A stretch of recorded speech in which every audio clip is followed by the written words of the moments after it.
June 26, 1943. High above occupied France, a single P-47 Thunderbolt hung in the air like a target nailed to the sky. The canopy was shattered.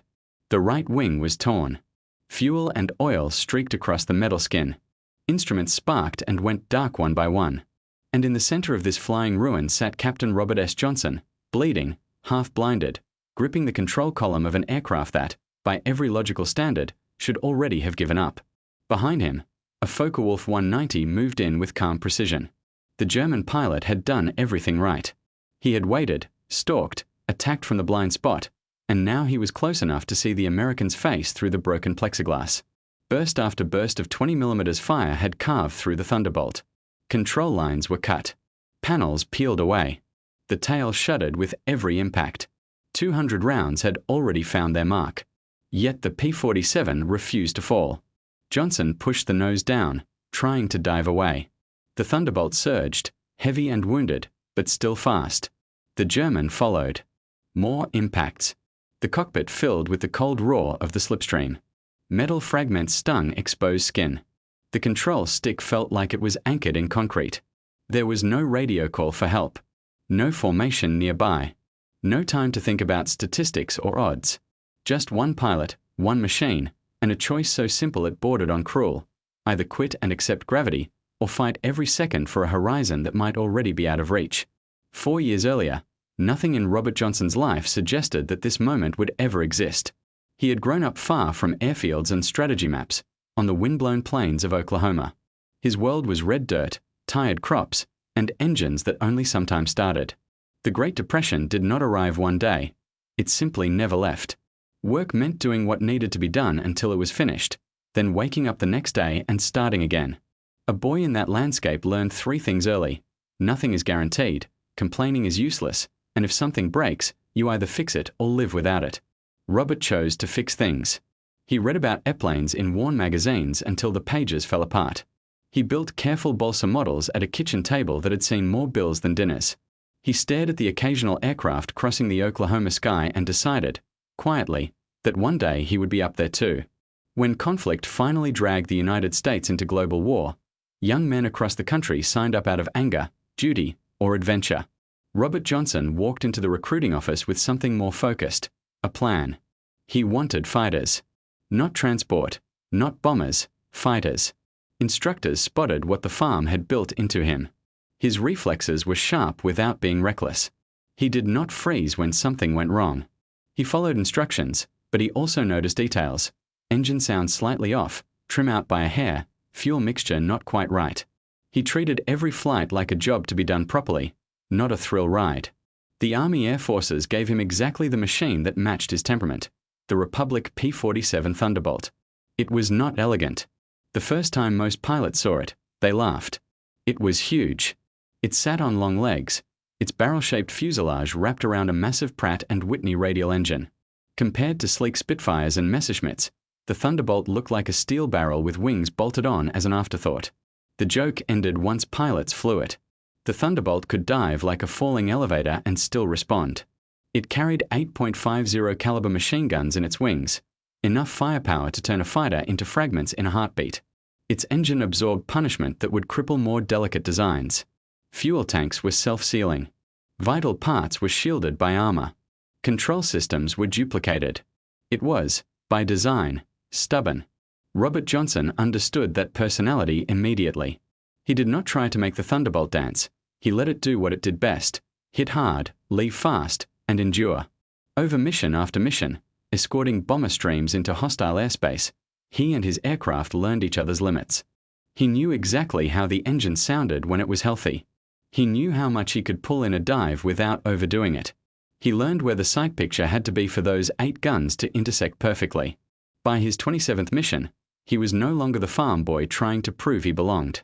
He was a trusted element lead in the famed 56th Fighter Group, flying daily into the most contested skies on Earth.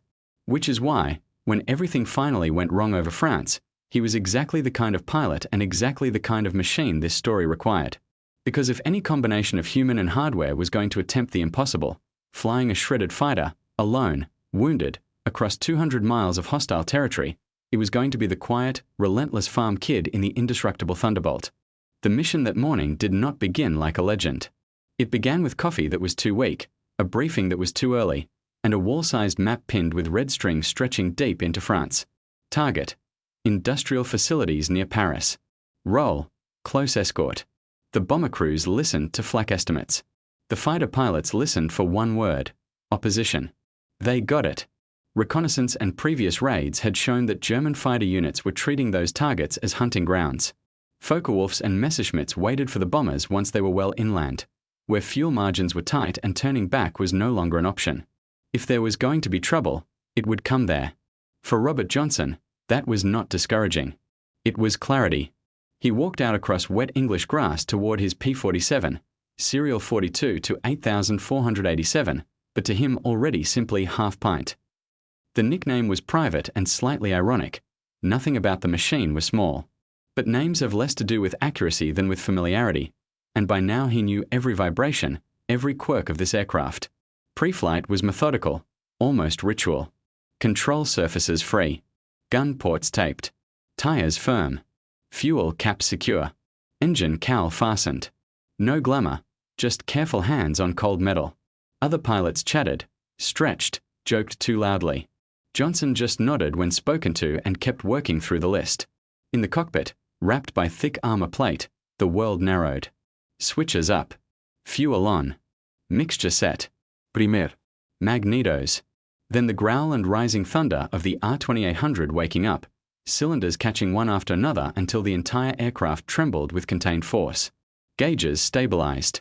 Temperatures climbed into the green. Ahead on the taxiway, more thunderbolts rolled. Takeoff. A formation of heavy fighters clawed into the sky, climbing through layers of thin cloud until the quilted English countryside became a muted pattern below.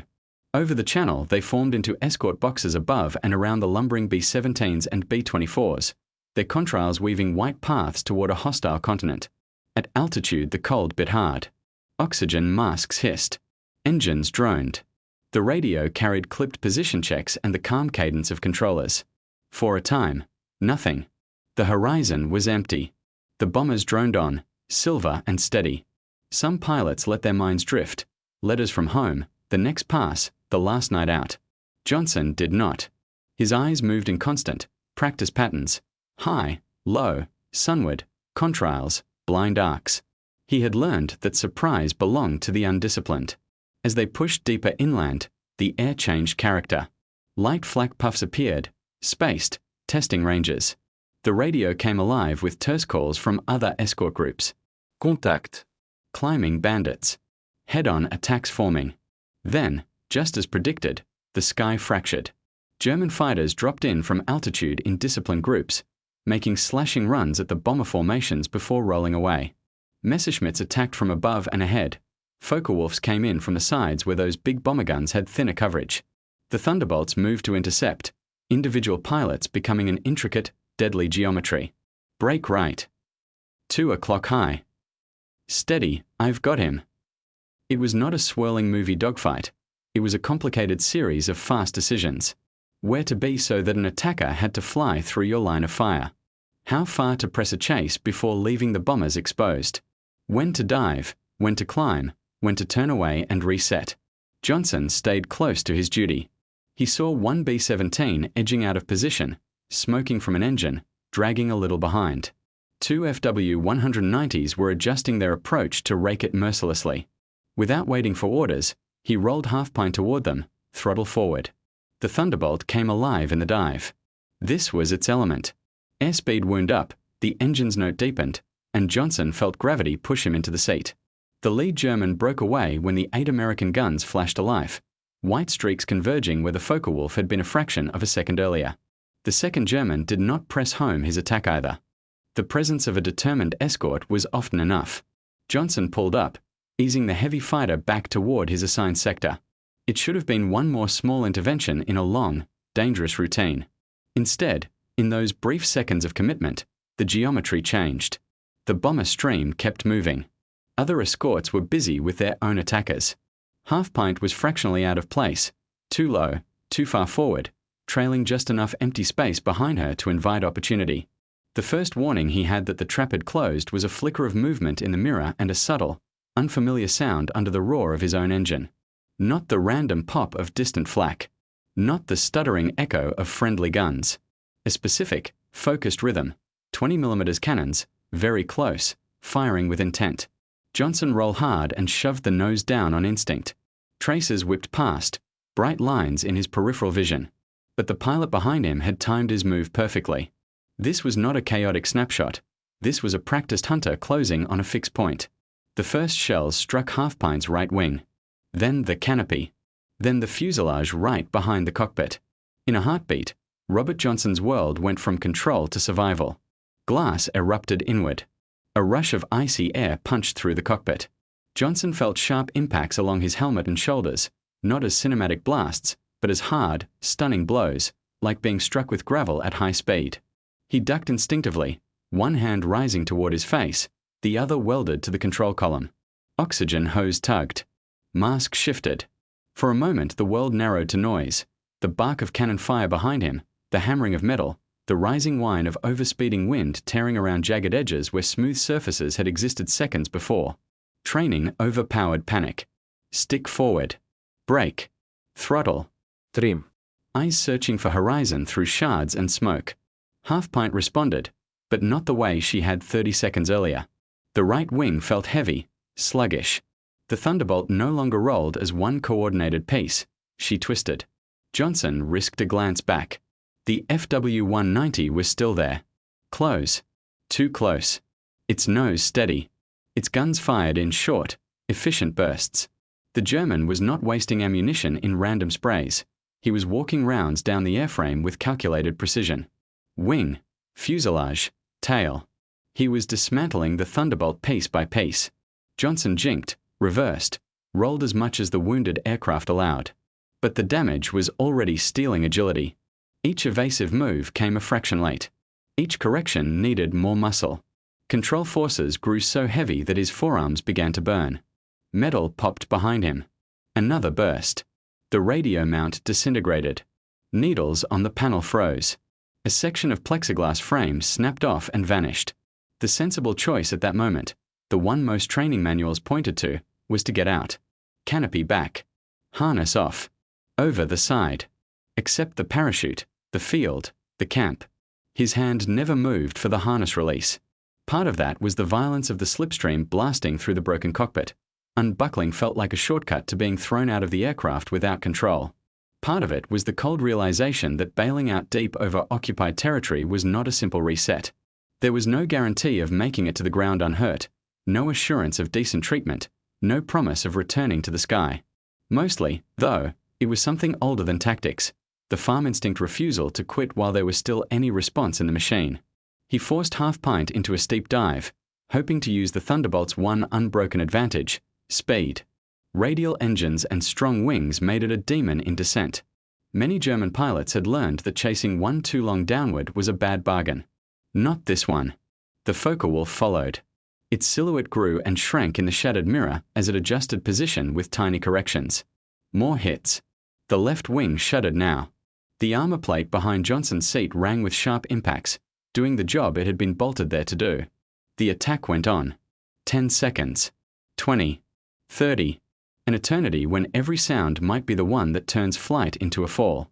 Johnson realized, dimly, that this sustained, precise assault meant something about the pilot behind him. He was extremely skilled, extremely patient, or both. He was also operating under a simple assumption. No P-47 could take that amount of punishment and remain airborne for long. He was finishing a task, not fighting an opponent.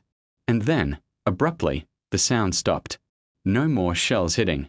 No more tracers streaking past. Johnson eased back just enough to stabilize the dive. The Thunderbolt groaned. Control forces were heavier, but still there. Smoke leaked from ruptured fairings. He coughed against the dry air of the oxygen mask and blinked through blood and dust, trying to clear his view. A shadow slid into place on his wing. The FW-190 eased up alongside, close enough now that engine note and markings were clear. The German pilot turned his head. Through two canopies, one intact, one broken, they looked straight at each other.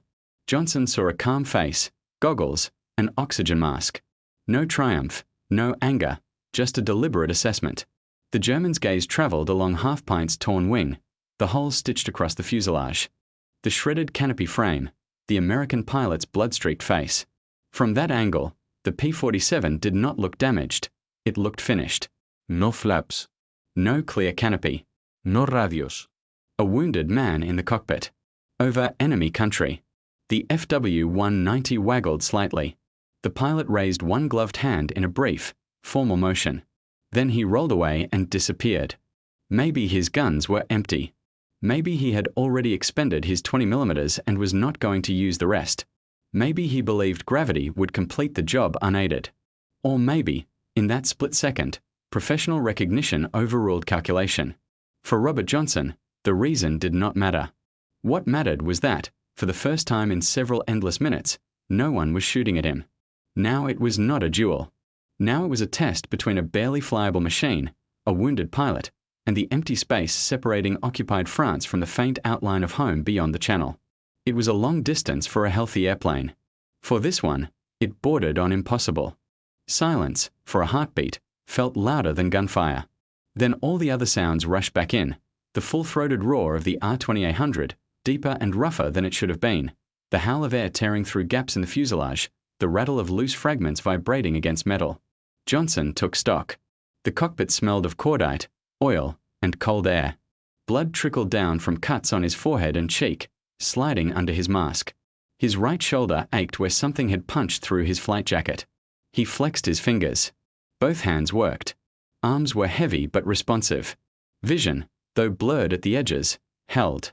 He looked at the panel. Chaos. Half the gauges were shattered or dark. Glass faces starred white. Ne dao hung lim. The radio set was a twisted nest of wires. But three instruments still stared back with life: the altimeter, the airspeed indicator, and the magnetic compass. 3 was enough. He forced himself to ignore everything broken and focus only on what he still had. It was the same mindset that had kept worn tractors running on the farm when new parts were a luxury. Work with what works. Forget the rest. First, altitude. Too high and the freezing slipstream would drain his strength. Too low and coastal guns and wandering fighters would have an easy target. He eased Half-Pint down, careful not to overstress the wounded wings, bringing her from the thin, brutal cold above 20,000 feet to a slightly kinder band around 15,000. The controls fought him. The right aileron responded sluggishly. Half the cable tension was gone. The rudder wanted to drag. It took both hands and both feet just to keep the wings level during the shallow descent. Every small adjustment felt like wrestling a steel beam. Then, direction. He did not know his exact position. In the tumbling attack and desperate evasive moves, fine navigation had vanished. But broad strokes remained. He knew where the target had been, when the formation had crossed the coast, roughly how long the engagement had lasted. The sun sat as a pale disk behind high haze, slightly right of his nose when they had been inbound. England lay back across the Channel, northwest. If he could align that dim circle just off his left shoulder and keep it there, he would at least avoid flying deeper into Europe. He rolled, carefully, until the compass agreed with his rough estimate, north-northwest. The effort sent a fresh wave of pain through his arms. That was the first real hint that time, not just distance, was his enemy. Blood loss does not announce itself politely. It seeps into decisions. Fingers feel thick. Thoughts slow by half a beat. The body, numbed by cold, quietly prioritizes warmth over detail. Johnson could not afford that drift. He talked to himself over the engine noise, short, practical phrases to anchor his mind. Hold heading. Check altitude. Breathe. Watch the wings. Below, France drifted past in a muted, patchy landscape. Fields. Roads. Small towns that now concealed flak positions and listening posts. Every kilometre he travelled brought new risks. A wandering German fighter could appear at any time and find a solitary, damaged thunderbolt that could no longer fight or flee in any graceful way. He pushed that thought aside. Action first. He tried a gentle turn to test what was left of Half-Pint's abilities. The aircraft immediately tried to roll harder than commanded, dragging right. Control response came in jerks. He corrected with opposite input, feeling how close the margin now lay between steering and losing control. That settled one question. Acrobatics were over. Any sudden maneuver beyond the minimum needed to keep it flying could tear something vital loose. He accepted a simple rule: small inputs only. Patience instead of agility. Minutes stretched. His oxygen mask began to bite into the cuts on his face. Each breath carried a metallic tang. He considered dropping to even lower altitude to escape the worst of the cold wind knifing through the cockpit, but that meant coming closer to known flak belts. The compromise, 15,000 feet, would have to do. Uncomfortable, but survivable. Fuel was a mystery. The gauge that should have answered it was as dead as the radio. Yet the engine still ran, coughing slightly, but turning the big propeller with steady determination. Self-sealing tanks, he reminded himself. Built for this. Trust the people who designed it. Trust, but not assume. He trimmed what he could to relieve pressure on the stick, but with half the system damaged and hydraulics streaming away behind him, most of the fine-tuning was gone.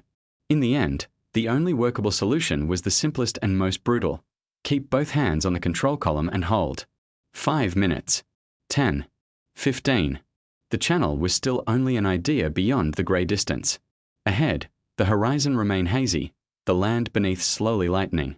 Johnson shifted his grip on the stick to shake feeling back into his fingers. His arms trembled. He forced his thoughts into a narrow tunnel. 1 more minute straight. Then another. Then another. Behind him, Half Pint creaked and hummed like an old machine at the edge of its design. But she stayed in the sky. 200 rounds had not persuaded her otherwise. At last, a new line appeared on the blurred landscape below. It was subtle at first, a faint shift in color where the mosaic of French fields gave way to the darker band of shoreline.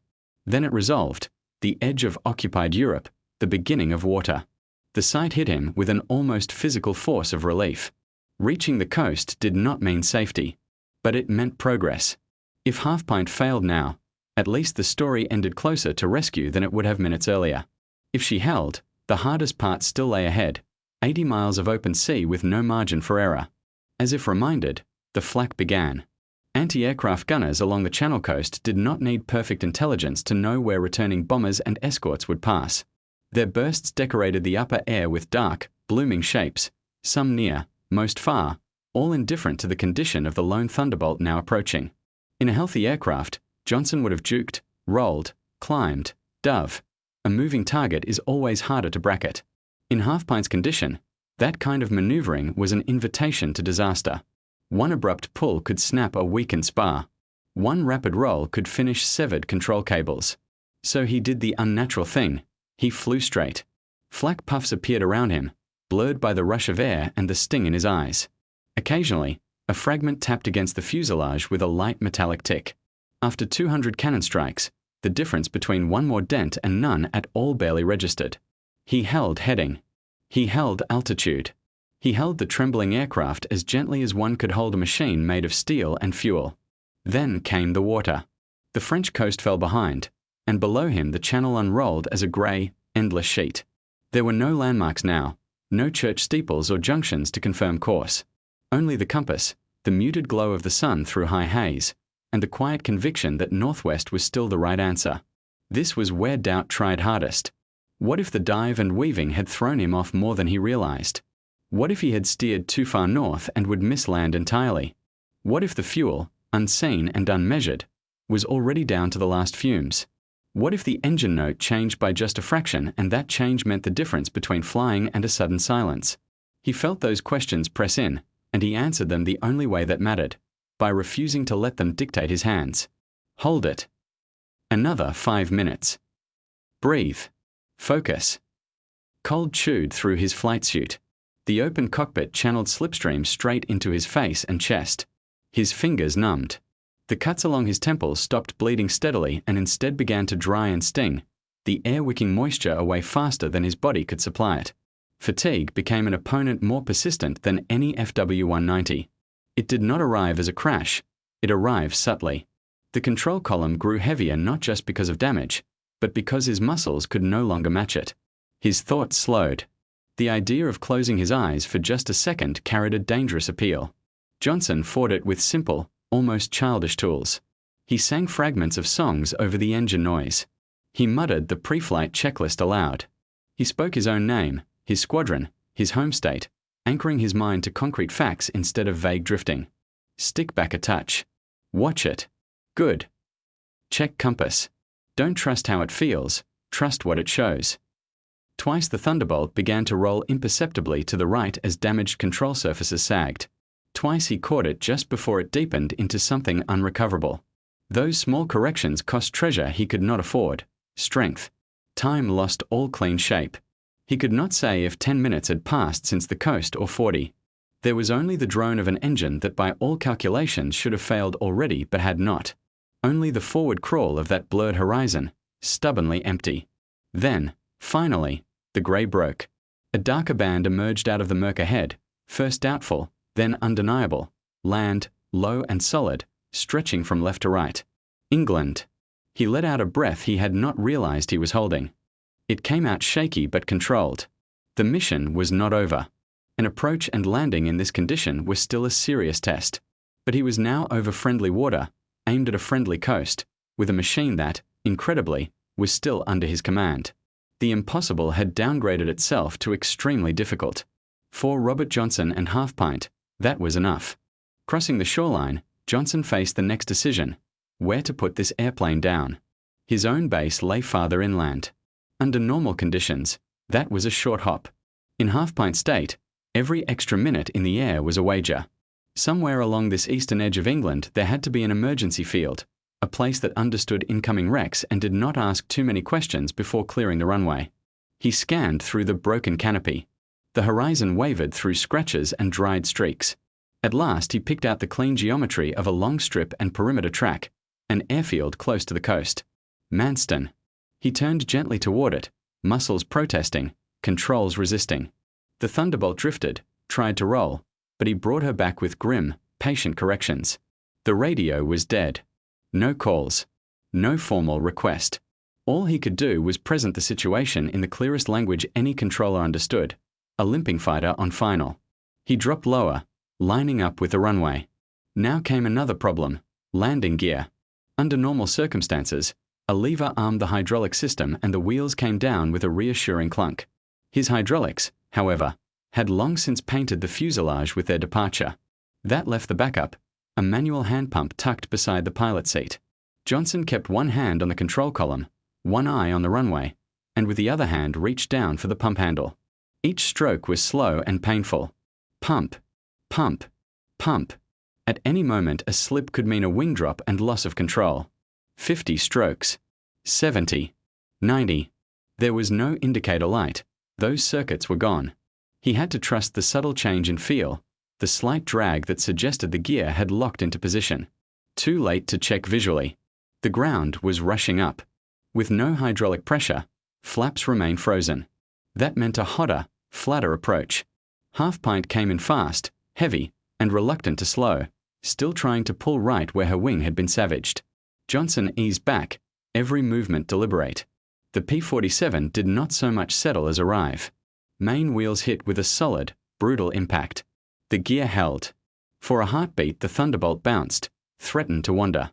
He corrected with what little control authority remained, easing her back onto all 3 points. Brakes. Also hydraulic. Useless. He chopped the throttle. The big propeller spun down, its bite into the air diminishing. Half-Pint rolled, momentum gradually bleeding away across thousands of feet of concrete. She finally coasted to a halt well down the runway, angled slightly, scarred and steaming. Silence. Johnson let his hands fall away from the controls. They did not relax so much as fail. The muscles had locked around the stick and now had to be pried open finger by finger. Emergency vehicles were already racing toward him.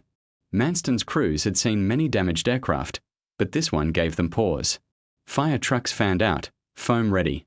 Medics climbed onto the wing, crouching beside the torn cockpit. A face appeared above him. "You all right, sir?" Johnson tried to answer. At first, nothing came out. Then, hoarse and dry, "Still here. Help me out of her." They eased him from the cockpit with care, mindful of glass fragments and twisted metal. As they lowered him to the stretcher, one of the ground crew finally had a full view of the aircraft from nose to tail. His reaction was quiet, almost reverent. How in the world? Up close, Half-Pint looked less like a machine and more like a diagram of survivability testing. The right wing was riddled with gaping holes. Skin hung loose in peeled strips. The fuselage behind the cockpit was pocked with dozens of neat, round openings. The tail surfaces were frayed. The canopy was gone, reduced to jagged frames. Yet the structure had held. The landing gear had stayed under her. The engine, coughing now as it cooled, had kept turning all the way from France. As medics carried Johnson toward the waiting ambulance, he twisted his head for one last look. In that brief glance he saw the story written in patches and perforations, the Germans' precision, the armor's stubborn performance, the engine's durability, the airframe's refusal to fold. 200 hits, and still the aircraft had done the one thing that mattered most. It had brought its pilot home. Then the stretcher lifted into the ambulance, and the doors closed. Manston's mechanics stepped forward to begin a different kind of investigation. The first thorough inspection of Half-Pint did not begin with ore. It began with chalk. Once the Thunderbolt had cooled and been towed to a dispersal area, the maintenance chief at Manston, along with his team, started at the nose and worked aft, marking every visible perforation with a white ring. The task took time. Each new circle told a piece of the larger story. When they finished their initial pass, the aircraft looked as if it had been dusted with constellations. Counting them turned admiration into disbelief. Over 200 small caliber strikes. More than 20 distinct 20mm impact points. On the right wing, several cannon rounds had punched clean through near the root, precisely the place most likely to compromise lift and structure. Others had shredded the aileron. And yet the main spar, the thick backbone of the wing, had remained just intact enough. The fuselage sides were punctured again and again. Panels were torn. Stringers were bent. But the load-bearing framework that kept everything aligned had not snapped. Inside the cockpit, the evaluation carried its own weight. The armored plate behind the pilot seat was pitted where rounds had found it and failed to pass through. Fragments of shattered instruments lay in the footwells. The radio mount had collapsed. Wiring looms hung like vines. Of 20-plus critical instruments, only 3 had remained reliable during Johnson's return. That detail landed heavily on the technicians. It meant the pilot's airmanship had bridged a gap where instrumentation had been reduced to almost nothing. Further back, the rudder controls and elevator runs showed multiple scars. Some control cables were frayed to only a few surviving strands. Any further damage, a single more precise burst, might have parted them entirely. Under the cowling, the Pratt and Whitney radial revealed its own lessons. Several cylinders bore clear evidence of direct or glancing hits. One head was cracked. Another cylinder had seized. Others showed scoring and leakage. And still, roughly 2/3 of the power plant had remained functional, enough to keep the propeller turning at cruise power for the better part of an hour. It was exactly what radial engine advocates had promised on paper, a design that did not depend on a single vulnerable line of coolant or a slim profile. Here was proof in scarred metal. Fuel tanks told another part of the story. Self-sealing liners, swollen and darkened by contact with aviation fuel, had closed around punctures. Leakage paths were visible, but plugged. The idea that a tank could take a hit and not drain itself over enemy territory was no longer an optimistic sales point. It had just carried one man across the channel. The hydraulic system, by contrast, was gone. Lines were open. The reservoir was holed. The fact that the landing gear had lowered at all was entirely due to the manual system that designers had insisted on as a backup. It had been a decision made in a quiet office months earlier, without drama. Today, that quiet decision was the difference between a runway landing and a hazardous arrival elsewhere. When the chief mechanic finished his report, the language was dry, as technical documents often are. But between the lines, there was something close to astonishment. Aircraft sustained severe structural and systems damage beyond nominal design expectations, yet remained controllable. Primary structural members, though compromised, did not fail. Engine retained sufficient function despite multiple cylinder losses. Self-sealing tanks effective. Cockpit armor effective. Manual extension system effective. Engineers at Republic Aviation would later receive copies and go through the photographs with methodical focus. For them, Half-Pint was a dataset. For the pilots who would sit in future Thunderbolts, it was reassurance in aluminum form. Initially, the local maintenance staff classified the machine as uneconomical to repair. Too many components would require replacement. Too many hours would be needed to restore full capability. In a war economy, there was a line between repairable and instructional. Then someone suggested a different value. Leave the scars. Patch what must be patched. Restore enough function for controlled flight, and keep Half-Pint in service as a living exhibit. New pilots arriving at the group could walk around her. Instructors could point to each sealed tank, each dented plate, each patch panel, and say, "This is what your aircraft can take. Trust it. Give it a chance to bring you home before you give up." The idea stuck. While orders moved slowly, the battered Thunderbolt waited under English weather, an unlikely monument to two complementary forms of resilience, human and engineered. In the base hospital, Robert Johnson's world shrank to clean sheets, ceiling lights, and the persistent scent of antiseptic. Doctors catalogued his wounds: cuts along the face and scalp, a shoulder puncture, bruising where harness and cockpit had caught him. Painful, but not catastrophic. The medical staff had seen far worse arrive on stretchers that never moved again. What did not show on charts arrived at night. In the first days after the mission, Johnson woke more than once with his hands clenched, hearing in his mind the echo of cannon fire on metal.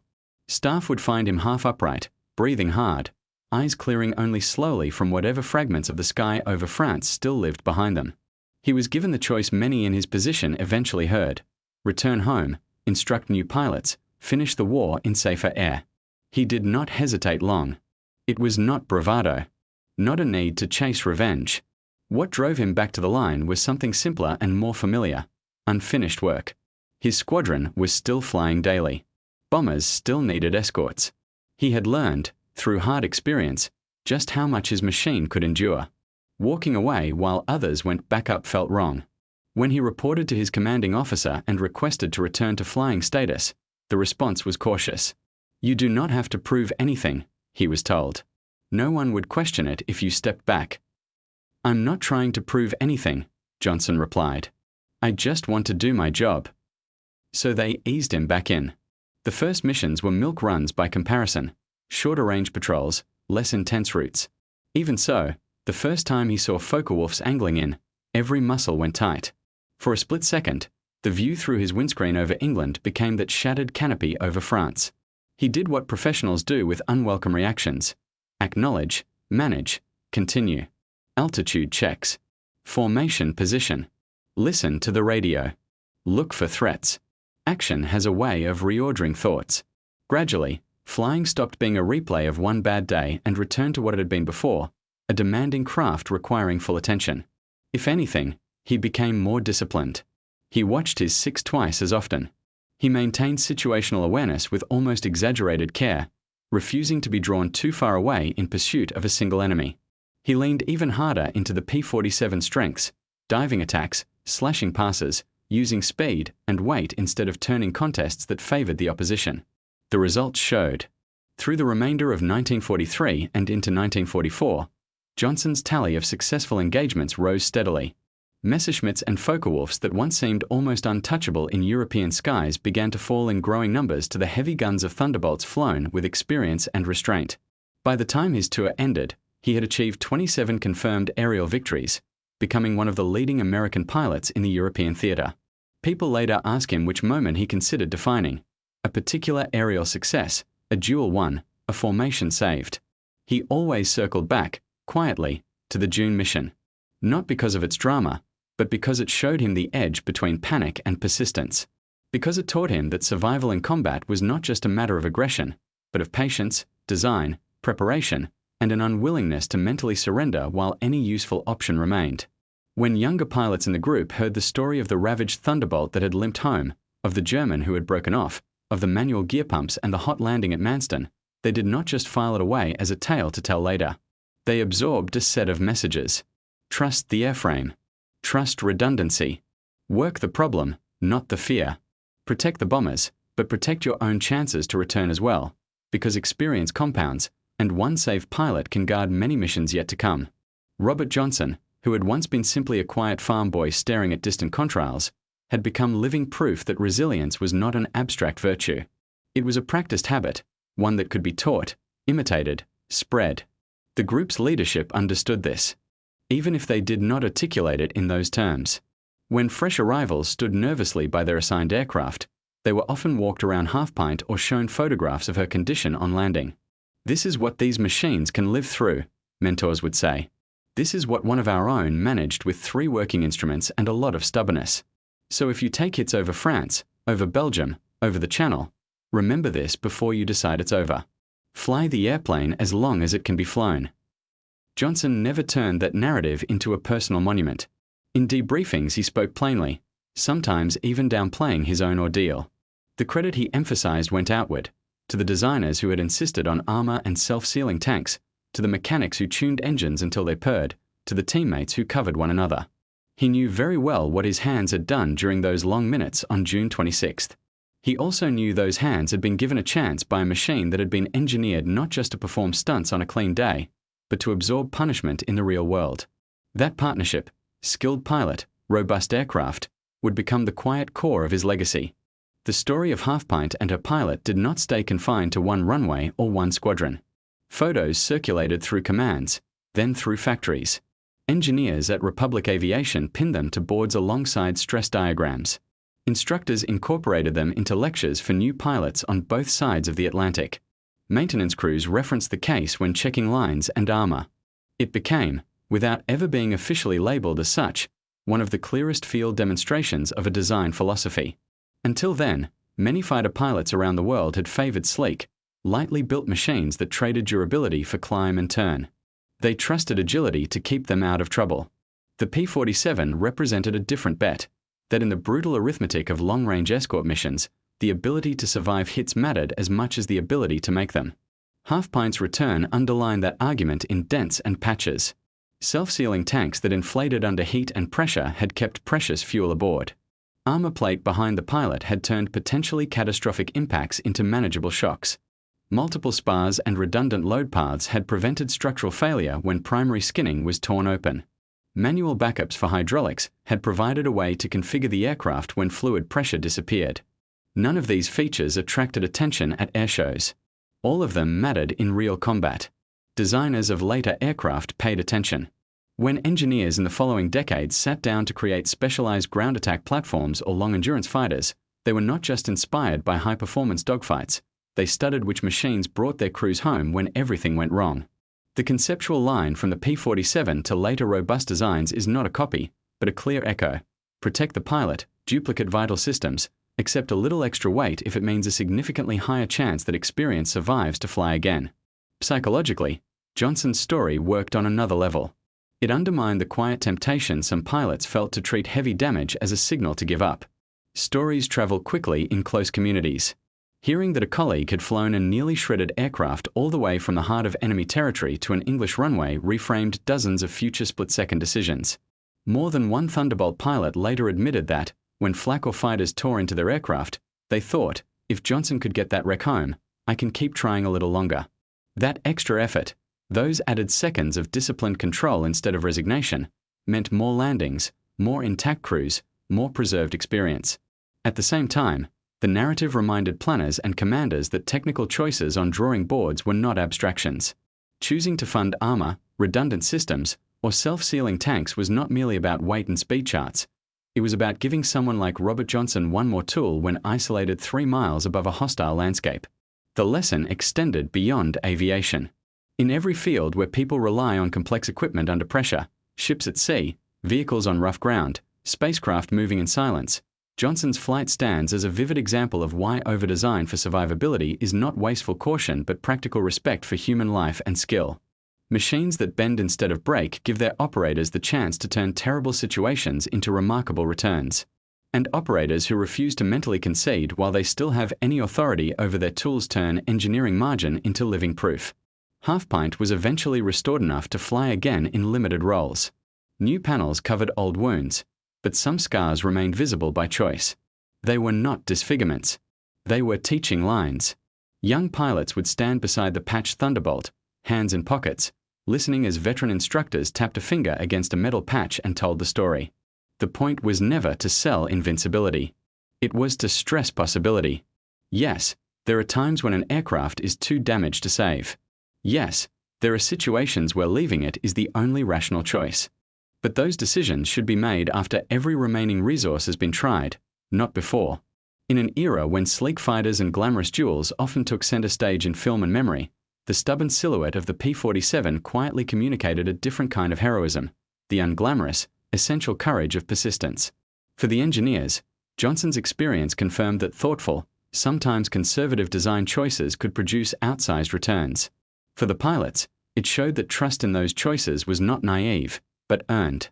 And for anyone watching from the outside, the story distilled into a simple, enduring image: a lone, battered aircraft, impossibly full of holes, crossing miles of hostile sky because one pilot refused to stop flying it and one team of designers had given him just enough airplane to make that refusal count. Robert S. Johnson finished his wartime tour not as a symbol, but as a working professional who had done his part very well. He returned home with decorations, including high awards for valor and leadership. Yet those who met him in later years often remarked on how unassuming he was. When asked about his record, he spoke more readily about his squadron, about other pilots he admired, about the aircraft that had carried him. He spent time as a test pilot, evaluating new aircraft as aviation transitioned from propellers to jets. That role suited him. It combined his respect for engineering with his practical understanding of what a pilot needs when things go wrong. Later, he moved into the aerospace industry, bringing that same mindset, quiet, thorough, reliability-focused, to projects that would shape the next generation of flight. He did not chase celebrity. He rarely framed himself as the central character in his own most famous story. In interviews and in his memoir, when he described June 26, 1943, his tone remained remarkably balanced.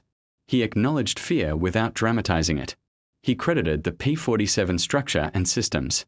He noted the discipline of the German pilot who had nearly ended his journey and the strange, brief salute that closed their encounter. Underlying his words was a clear philosophy. Machines matter. Preparation matters.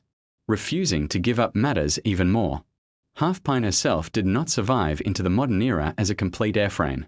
Like many hard-used wartime machines, she was eventually broken down, her parts repurposed or scrapped when they were no longer economical to maintain. But sections of her skin, photographs of her damage, and the reports written in the weeks after that mission endured. They appeared in training hangars, in museum exhibits, in technical manuals. Each time, they retold the same test without needing to embellish it. 200 impacts. 3 useful instruments. 1 determined pilot. 1 rugged design. 0 reason, on paper, that all of this should have ended with wheels touching a British runway. And yet it did.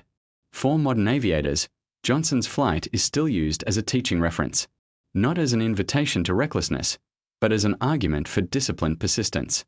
You do not stop flying the aircraft until the aircraft no longer responds. You do not accept the first impression that all is lost. You use what works, ignore what is gone, and keep moving toward the best possible outcome. For engineers, the lesson persists in design rooms where choices about structure, protection, and redundancy carry cost. Someone will eventually sit behind those systems with a family name and a quiet dream, just as Robert Johnson once did. Proving that a single aircraft can come home against long odds is not simply an anecdote. It is a justification for making robust choices again. For anyone outside aviation, the story resonates because it compresses a broad truth into a clear narrative. We are often tempted to believe that when circumstances are heavily damaged, when plans are shot full of unexpected problems, the correct response is to abandon them. Johnson's experience suggests another approach: pause, assess, find what remains, and lean on it with everything available. It does not guarantee success, but it turns impossible into uncertain, and uncertain into achievable more often than we expect. The title given to his most famous mission writes itself: 200 bullets, 1 plane, 0 chance on paper, and a pilot who chose to fly anyway, proving that resilience, both human and mechanical, can sometimes stretch further than any chart or calculation predicts. Decades later, visitors walking through museums, pausing beneath the broad wings of preserved Thunderbolts, often read a small placard mentioning a pilot who returned with an aircraft that by all logic should not have flown. Many move on quickly.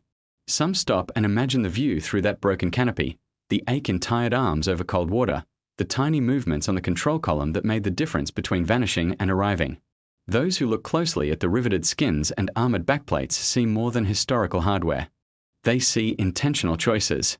They see the quiet cooperation between anonymous designers at drafting tables, meticulous mechanics on rainy flight lines, and a young man raised on an Oklahoma farm who trusted all of them enough to keep his hands on the controls long after many would have let go. His story is not the loudest of the war. It is not the most decorated. But it is one of the clearest reminders that sometimes survival is a chain of people doing their work well, ending with one pilot in a ruined cockpit deciding that until the Earth actually reaches up and takes the airplane, he is still in the fight to get home.